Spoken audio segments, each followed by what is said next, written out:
Hello, comrades, and welcome to the Revolution Report. Thanks for joining us today on this live stream. Thanks for joining us on, well, I don't know where you're joining us from, but here it's a lovely, very warm Moscow spring night. The first good weather we've had in a really long time. It's been super cold, which is strange. If you guys watched our live stream about Victory Day, where I was at the military concert, you know that we had the coldest Victory Day, the coldest May 9th Victory Day for 25 years. So finally some good weather.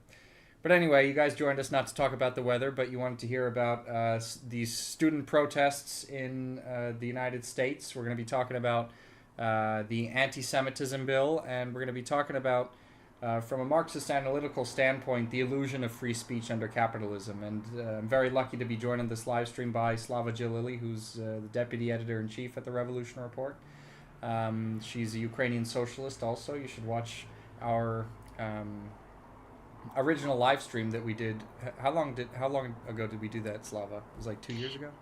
I think it's almost 2 years ago. Yeah, Yeah, and that was the only time we were streaming together, so I'm glad to be back. yeah. This is actually the first time since we did that we're streaming together. Yeah, but we definitely got to do more now that we're having live streams every week. So, but yeah, so let's start the discussion for our viewers on these student protests in the United States. I think it's the logical springboard into this discussion, especially because they began about a month ago, and I mean, a lot of them have been shut down already. Some are still going on for various reasons. Obviously, they're protesting the egregious genocide that Israel is carrying out in Palestine right now. And they're carrying out these protests in solidarity with the Palestinian people.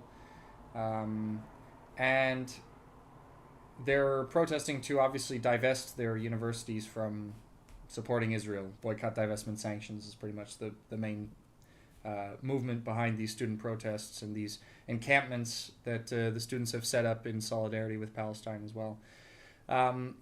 But why do we want to start here? Because I don't know, like Slava and I were talking about this topic and just how it's just such a clear demonstration of the hypocrisy of these liberals that talk about democracy, talk about free speech, the right to demonstrations, all this stuff. Meanwhile, tons of these student protest encampments have been raided by the police because free speech and freedom of assembly goes right out the window once you do it in a place that the administration doesn't want you to do it, right? Which, by the way, is the same people that are cracking down on these protests right now are the same people that were criticizing the Russian government for cracking down on protests on protests against the military operation at the beginning when it was originally launched. But they were cracked down on for exactly the same reason that protests were cracked down on in the West, because they didn't have a permit, right? They protested somewhere where the government, the authorities were not happy with them protesting. So this is like a sort of thing we see anywhere in the world, really. If it doesn't have to do with freedom of speech, doesn't have to do with whether the government is authoritarian or whatever that means, or democratic. This is just the way that a government is going to deal with protests if it doesn't agree with, the way the protest, what the protest stands for, essentially. And so what we should be thinking about, I think, is not whether in a country people have the right to protest or not, because protests are generally dealt with. I mean, with obviously exceptions like shooting into crowds of unarmed protesters is unacceptable, but we don't see that in Russia and we don't see that in the Western Europe either. So excluding that extreme case, protests are pretty much dealt with in the same manner around these developed parts of the world. So what we should be really asking is, what are the interests of the state and what are the interests of the protesters? And when a state represses protests, why does it do it? Because it might have a good reason to be honest, and sometimes it doesn't. And obviously, when people are protesting to divest from a country that is committing genocide against an entire people, the government repressing protests like that is not justified. That much is clear. And even the mainstream media has been trying to kind of, I would say, save face for Western society in general with a lot of these protests. There's a lot of headlines that have been uh, saying that a lot of these student protesters have voluntarily dismantled their camps, their protest encampments. But in pretty much all of these cases, their definition of voluntary means being threatened with expulsion and being threatened with suspension, but not having the police called to absolutely brutalize them. That to me is not voluntary dismantling of the encampment. That's just being essentially forced under the threat of a lighter form of force to dismantle the encampment, right? So there hasn't been a sort of um, cordial resolution to any of these protests on behalf of the government or on behalf of the university authorities where these protests are taking place. So in my mind, it really flies in the face of what liberals in the West call Western democracy, freedom of speech. But do you want to add on to that a little bit, Slava? What's your take on it? Yeah, well, first of all, I was really happy to see such actions taken by the students. I mean, this is the youngest generation that are about, I don't know, from 16, 17 to 20 years old. And it's amazing. I didn't expect that, to be honest. So I was very happy to see that young people took matter in their own hands and they started organizing and they started doing these protests. Um, and this is the first time in their lifetime that they had to take such an action, and they basically started facing such a, repression. Of course, this is not the first time in history of United States when the government is reacting, and it was really sad to see such brutality from the police. I know here in Chicago, where I am, the University of Chicago had encampment, and the police came at 4 a.m. and started throwing their stuff around and brutalizing people, and they made some arrests, and it's just so hard to observe and watch, but these young students, they're brave, they're standing their ground. Of course, as you said, there were some who so-called voluntarily removed their stuff under the threat of expelling from the university, but most of them are standing their ground, and they're in different cities, like most major cities of United States. At least one of the universities has the camp. I've heard that this morning there was another police raid in California, I think in Irving, and they also destroyed the camp. And of course, this is all done on behalf, like under the excuse of the private property, right? They're like, oh yeah, of course, you have the right for free speech, you can protest, but not on the grounds of the university, because that's the private property. So the government, they're always finding an excuse of why you can't do, certain thing. And if that was, if the students would do it on the public property, right, in the park or somewhere else, they would probably come up with some other excuse. So this is not about the law, right? The government will says, oh, just abide by the law and we will not touch you. But it's not about the law. It's about the interests of the bourgeoisie, of the capitalist class. And the interests, conflict with the interests of the masses, of the people. And majority of the people in the United States, not just these young students who took such a bold step and started protesting, the other generations, the older people, they also don't want to see the war happening and the genocide happening. And there were lots of professors speaking against Israel and genocide. And those professors were also arrested, and they were also condemned by the government, and some lost their job. We know Professor Danny Shaw of Midwestern Marx. He was fired from his position in university in New York under the pretext of criticizing Israel. So now Wow. criticizing Israel, professors can't criticize Israel, otherwise they'll lose their job. And this is just one of the cases that's happening right now this year. Previously, I don't remember how many years ago, but Norman Finkelstein, he was also a professor here in Chicago, and his tenure was not renewed. So he was basically fired from his position because he was criticizing Israel, and he's Jewish himself. Hmm. He was just not aligning with the Zionist agenda. So these tactics have been used before, but now we kind of entered a new phase. It's just much more than previously. And the example you brought up about Finkelstein is just another uh, example of how they're calling all of this anti-Semitism, but it has no connection to anti-Semitism. It's being against the Israeli government and its blatant crimes is nothing in comparison to anti-Semitism.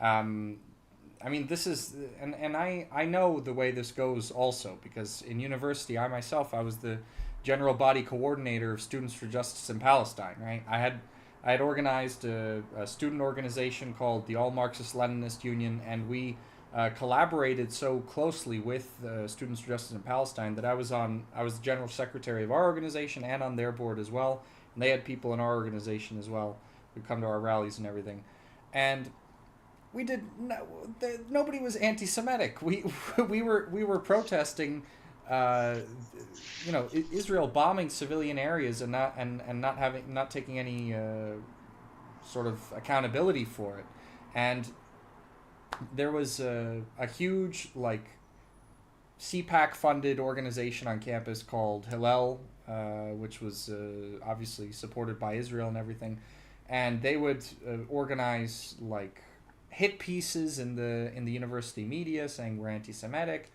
There's even, if you guys don't already know, I'm on this list called Canary Mission. You should go check out my page on Canary Mission. It's apparently a list of anti-Semites, but in reality, um, there's like a huge long list of information on my page, and not one thing about it says anything or is in any way connected to anything anti-Semitic that I ever did, because I haven't done anything anti-Semitic.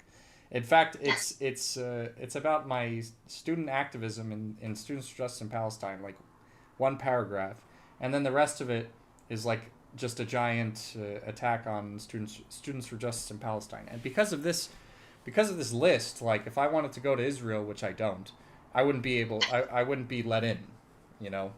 Just and So this is from whom the Ukrainians have learned, right? With right. their Muratovets list. Right. I mean, I have tons of lists where I'm on, and every Ukraine and Israel are really similar in that respect, and that they they claim to be a democracy, but no criticism is allowed. If you do, you get thrown in prison or whatever. In Israel, it's the only country that puts children on trial in a military tribunal. They put children through military tribunals. It's absolutely insane.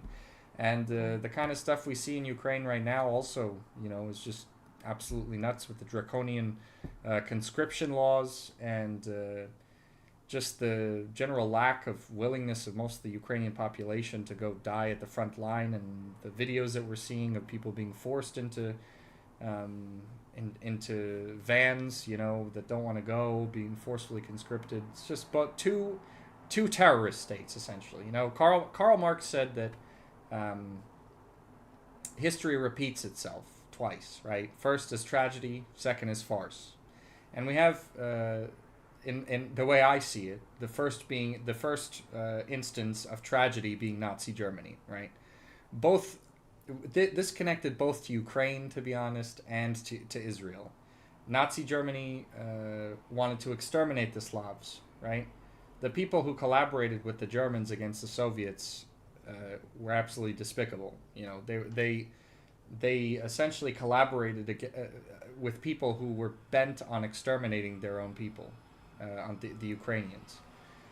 With the Israelis, we see obviously the Nazis committed the Holocaust, but now we see basically a super right wing state that is completely ethnically minded, but just conducting an imperialist expansion of wherever it wants to go, without any sort of justification other than Lebensraum, and the active destruction of another people, just like that. I mean, and in Ukraine we see fascism once again rearing its head, and manifesting itself in the Kiev regime. So this is really like what Karl Marx said in the 18th Brumaire of Louis Bonaparte. This is the farce. We're looking at the history repeating itself as farce.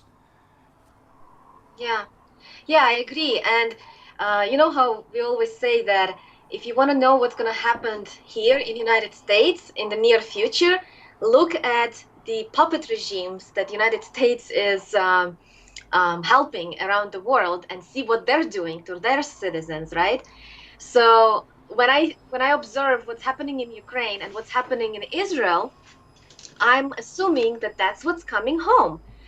It's like a boomerang, right? And if we are okay with what's happening over there, now it's gonna come to us. And it's, United States has always said, okay, in a peaceful time, yeah, you have all these rights, freedom of speech and protest, and the same as Ukraine. Like prior to the war, it was more free, of course. And then as soon as the war started, they're like clamped down on all the rights. They introduced the martial law, and it's similar to what was happening in the United States like more than 100 years ago too.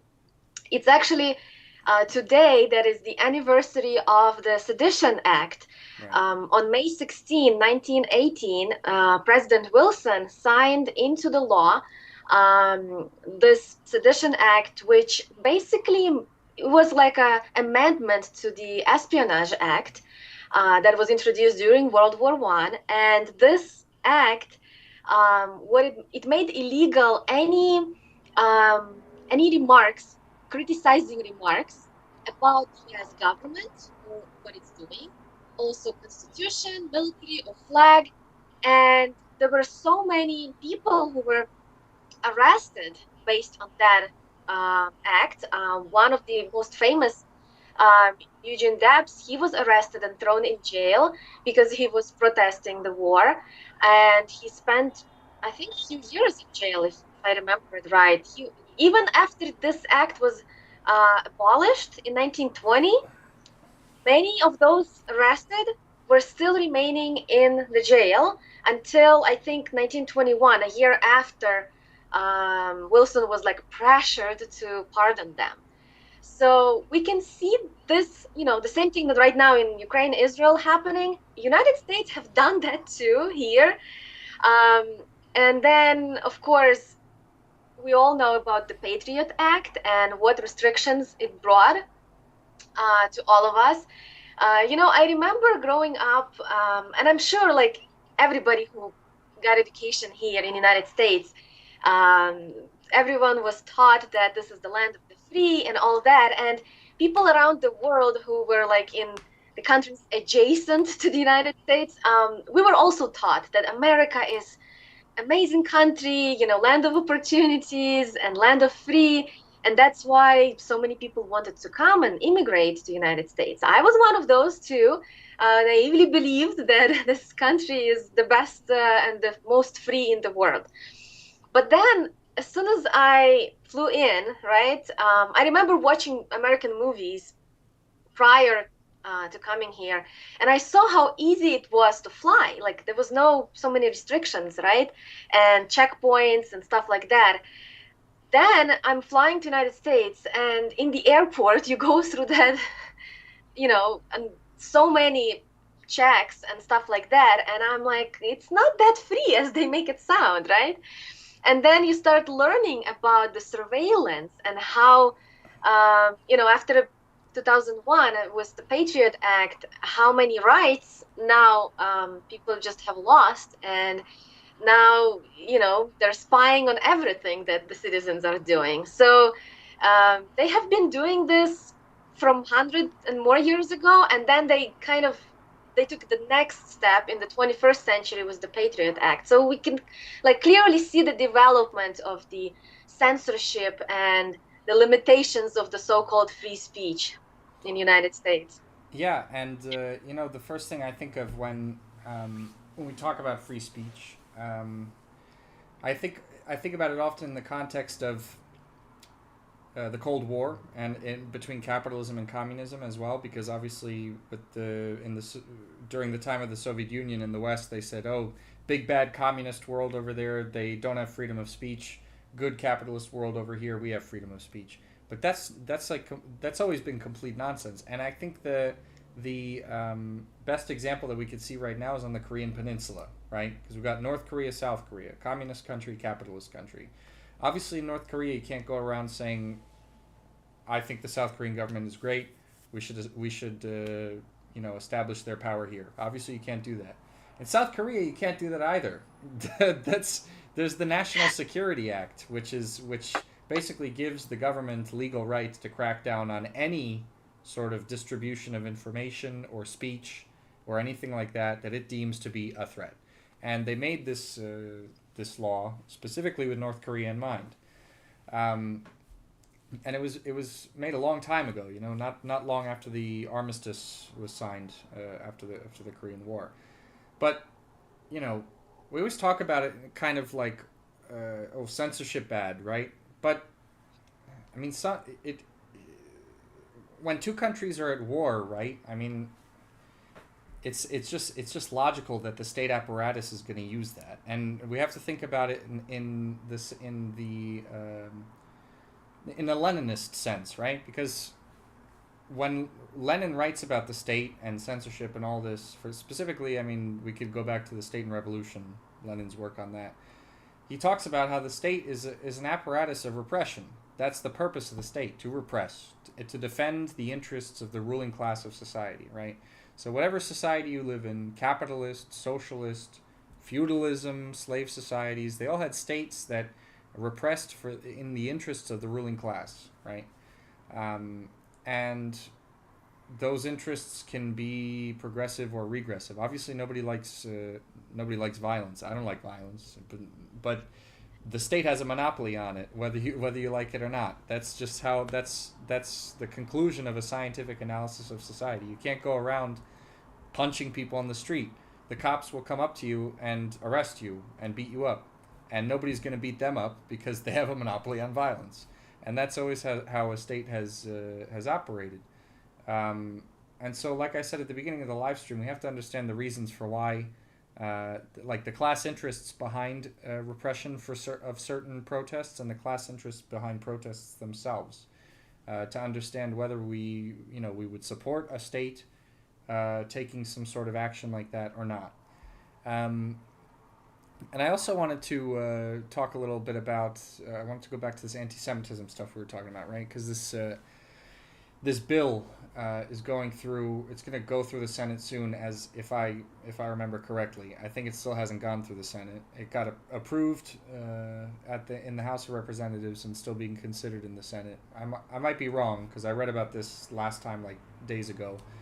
Maybe something changed, but as I understand, the Senate still hasn't passed it or looked at it officially. But this law is crazy. It would outlaw criticism of Israel as anti-Semitism, right? And to be honest, it's very impressive, right? That a bill outlawing anti-Semitism in a country that prides itself on being so liberal with freedom of speech, right, would allow a bill. Would consider a bill that outlaws anti-Semitism, right? Like, it just goes to show how much influence the Israeli lobby in the United States has, right? Why is there no bill outlawing, like, people being racist to black people? Like, the Ku Klux Klan an organization that's allowed to have rallies in the United States uh, openly. The police protect them. Neo-Nazi groups are allowed to go around and spew their nonsense and have legal protests saying whatever they want. And all of a sudden, people start criticizing Israel, and there's a bill against anti-Semitism. That's completely nonsense. And the stuff that's in the bill in terms of what actually constitutes anti-Semitism for this bill is just criticism of Israel. like there and I was reading, an article about in preparation for this live stream. I was reading an article about the contribution that unions have made to this pro-Palestinian wave of protests and everything, because university unions have been really involved in it. And one union representative who's a professor as well made a really good point in this article that he said he finds it very hard to believe that someone who questions the right to exist of the Israeli state also questions the right to exist of Jewish people. It's completely different, right? And we have to understand that also anyone who understands the history of Zionism will understand that they never represented all Jews. They actually they repressed the Jews that didn't agree with them, because there were left-wing Jews that didn't agree with the Zionist conception of the current Zionist conception of what Israel was supposed to be, and they were repressed or not allowed to into political life in Israel, and most of them actually got absorbed into the Communist Party of the Soviet Union, because they were left-wing Jews that didn't agree with this Zionist, right-wing Zionist project to build Israel in a super aggressive way. I mean, from the beginning, the right-wing Zionists were all about displacing the Palestinians, all about it. And it was like that from the beginning. But it was never an ideology that was monolithic throughout the Jewish community.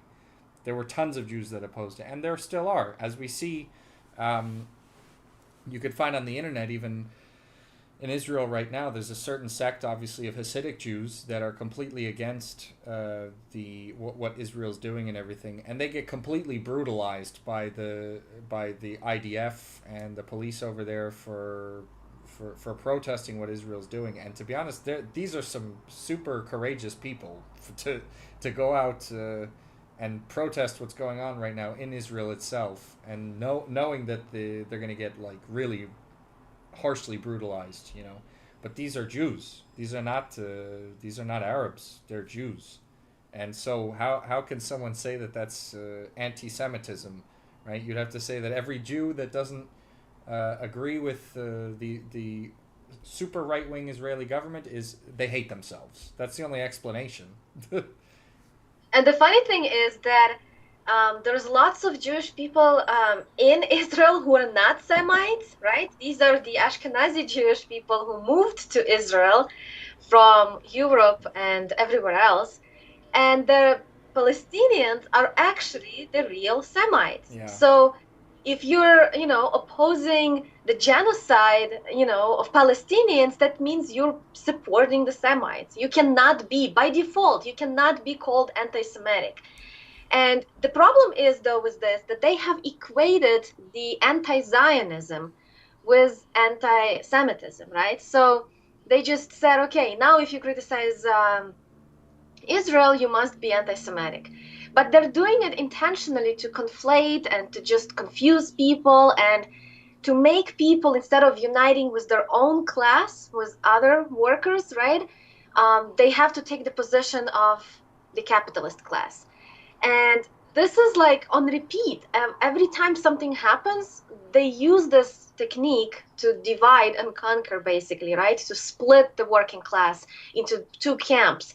I remember during COVID, this was not that long ago, right? Maybe these student protesters, they may not be familiar with details because they were still teenagers during that time, but I remember how bad it was, the repression, and how the liberal camp, they were making fun of the right-wingers who were opposing the state vaccine mandates, right? And there were lots of protests. I went to a few of them and I spoke to people, and people just didn't want to be mandated something that they didn't feel safe about, right? I'm talking about the COVID vax. And the reaction from the state was also brutal.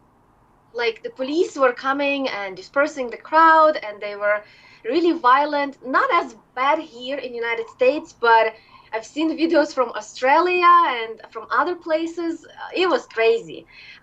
Police was also, been really violent. And people were fired from their jobs if they didn't want to take the shot. They were really like, character assassination stuff was happening. And remember truckers, Canadian truckers? Mm-hmm. They were freezing their bank accounts, and not just the truckers themselves, but those who were donating to the truckers.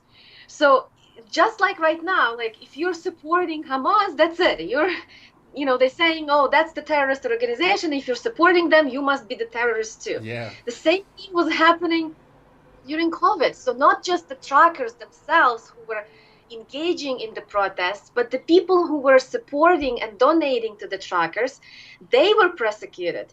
Their bank accounts were frozen.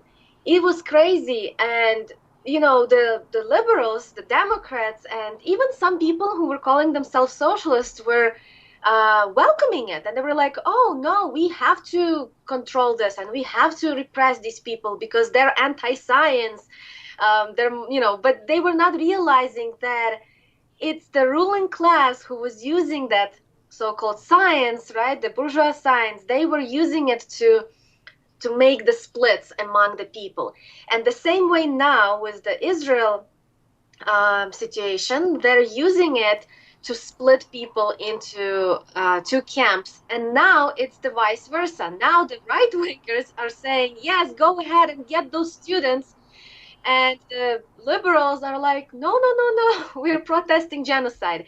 I just hope that, we can kind of reevaluate this whole experience and connect the dots and draw parallels and learn from it. Learn that we can never unite with the elites. We can't betray our fellow workers, even if they're not like on our side, like they disagree with us. We can still never betray them because we're the same. We're on this, we're part of the same class, Yeah. and it's better to unite with workers than with the capitalists. Yeah, I agree 100%. And it's important to understand also, like, whether a person, thinks that COVID was a huge, enormous deal and there had to be vaccines deployed against it, or if a person doesn't think that, it's that's even like besides the point, right? The point is that this situation was reacted to within the framework of a society that's driven by profit. So the vaccines that you're going to get are going to be basically a repeat of the pharmaceutical industry, right? We understand now, for example, with Oxycontin and all these opioids, that the pharmaceutical companies had been deploying them for profit for years, knowing that they were going to give bad side effects to people, knowing that they were going to turn people into addicts and kill people, but they had planned for this since the beginning. They had made a cost benefit analysis and understood that even if people are going to die and become fucked up and addicts as a result of these terrible medications that we're releasing into the market, we're still going to make money at the end of the day, considering how much money we're going to have to pay out in lawsuits, right? That's how the capitalists think that run the pharmaceutical industry. And I think that the companies that created the vaccines also are no exception. And I think the biggest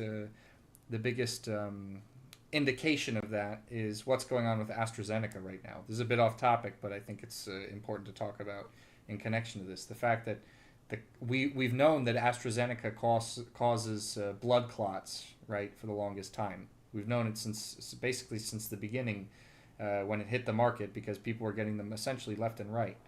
And still, they continued selling them. They continued producing them. They continued selling them. And only now, at a completely random moment, like a week or two ago, AstraZeneca says they're going to withdraw the vaccine from the market. Why?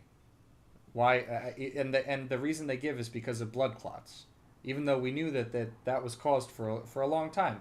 The only assumption that you can make is that they were like, okay, we made an acceptable amount of sales, we've made an acceptable amount of profit now, where we're ready to incur the costs of the lawsuits that will ensue, and we'll still walk away with tons of cash in our bags. That's and so I agree. The people who blindly followed these vaccine producing companies and blindly followed those who said that anyone who disagrees with them are anti-science, well, they don't understand what science is, first of all, and second of all, they don't understand how society works, and that's probably in connection to the fact that they don't know what science is, because to understand how society works, you have to have a scientific analysis of it, which is the Marxist-Leninist standpoint. So, Yeah, they didn't want anyone to question the science. They thought science is this static thing that you cannot touch and you just have to blindly follow. But that's not what science is. And that's, Marxism is teaching us that science is always developing, always changing, and it's changing because people are questioning yeah, it. If nobody was questioning anything, then we would be still in caves. yeah, You it's know, we dialectics. have to move forward. Yeah, and like with these mandates, people don't know that there was no legal basis for the mandates because from the beginning, the vaccine manufacturers they never tested the shots for the ability to stop or reduce transmission. Mm-hmm. Therefore, and we know, I mean, it was known from the beginning that the shot, first of all, it doesn't stop the transmission. Second of all, it doesn't stop the person who took the vaccine from getting COVID. So that means that there is no legal reason to enforce everyone to get it because if you got it or you didn't get it, you're still going to get the disease and you're still going to be able to spread it around. So therefore, no reason for everyone to take it, and that means that all of those legal cases where people were fired, expelled, and stuff like that, most of them were overturned. Like people won the cases in courts, Mm-hmm. but it kind of same way as with these protests. I'm sure we're gonna have some legal cases in the future, and people will win because there is no legal basis for what they're doing. But why they're doing this to us? To drag time, right? Yeah, So they were giving more time to these pharmaceutical companies to poison people. yeah, and make Now profit. they're giving enough time, yeah, and make profit. And now they're giving enough time to Israel to genocide Palestinians. So we see the same pattern repeating over and over. And one of the criticisms that I often hear is some leftists are saying, oh, these right wingers, these conspiracy theorists were saying that it's going to be the digital ID. They're going to make these vaccine passports and you're not going to be able to move freely. It's going to be like a Nazi Germany. They're going to really put us down and all of that. And it didn't happen. That means it was not true. Well, it didn't happen, yes, even though they tried like not letting people to go into the restaurant if you're not vaccinated or stuff like that. Then they rolled it back. That doesn't mean they're not going to try to do it again in the future. Mm. So I think it would be a shortcomings of us Marxists to underestimate the capabilities of the state, of the ruling class, and think, oh, they didn't achieve what they wanted to achieve with COVID. And right now, with these protests, they may do something more, worse, or they may not. But we should always keep in mind that these things that they are, these methods they're trying to do, they will only get worse and worse with time. And eventually, we may just not, we may not, it'll be too late for us to catch up, right? So we have to be ready. We have to really like study everything that they're doing.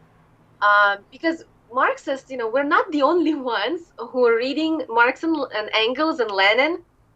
um, the capitalists are also reading, and they know that us workers are going to try to organize and eventually, bring dictatorship of the proletariat. Therefore, they're going to try to stop us and prevent us from doing so.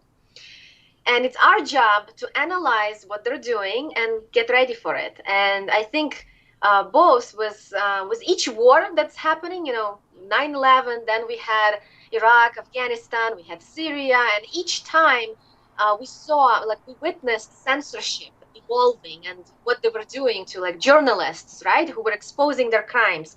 We remember Julian Assange and where he is right now, right? He was just exposing the crimes, and they went after him. Same with Ukraine war.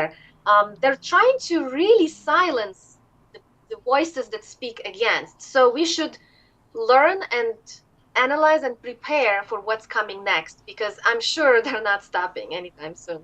Yeah, you made an interesting point about how Marxists are not the only ones reading Marx and Lenin because I don't know how many of our viewers know, but the Boris Yeltsin's main economic advisor after the fall of the Soviet Union was a Marxist, actually, but he approached it from a bourgeois point of view because Marx's findings in political economy are invaluable for whoever you are, whatever stance you take in economics for better understanding the world. Even economists now in Russia, obviously they draw more from the West and Western economics than they did before, but the base of their knowledge is still based in political economy, which was essentially Soviet economics, based in the Marxist approach. So, and China, I mean, forget about it. China's on the way to be the most powerful economy in the world, and their economics is completely based in Marxist thought, right? So that's that's the situation we have there. But I understand, Slava, you don't have that much more time. Yeah, you've got to go. Yeah, need to go pick up kids from school. Yeah, that's no problem. Okay, well, it was a good discussion. We got a good about 45 minutes in there. So, comrades, please consider becoming subscribers on Patreon. We've got 3 tiers: rank and file revolutionaries, commissars, and general secretaries. It really goes a long way to supporting the channel. Or you could give us some donations in YouTube. Super thanks. We really appreciate that stuff because we're entirely funded by people who give us donations. Also, we're revamping our website a bit. It should be ready within the next week, so keep an eye out for that. We're going to open a Discord channel soon, and we're going to get working on some new content as well. So stick around, comrades, for updates. You can watch for it on our channel. Follow us on Telegram also. Our YouTube channel, our Telegram, our website, TheRevolutionReport.org. You can follow all of those developments on all those platforms. So, thanks again, comrades, for joining us on the Revolution Report for this discussion. We hope to see you in the next live stream and the next video, and workers of the world unite.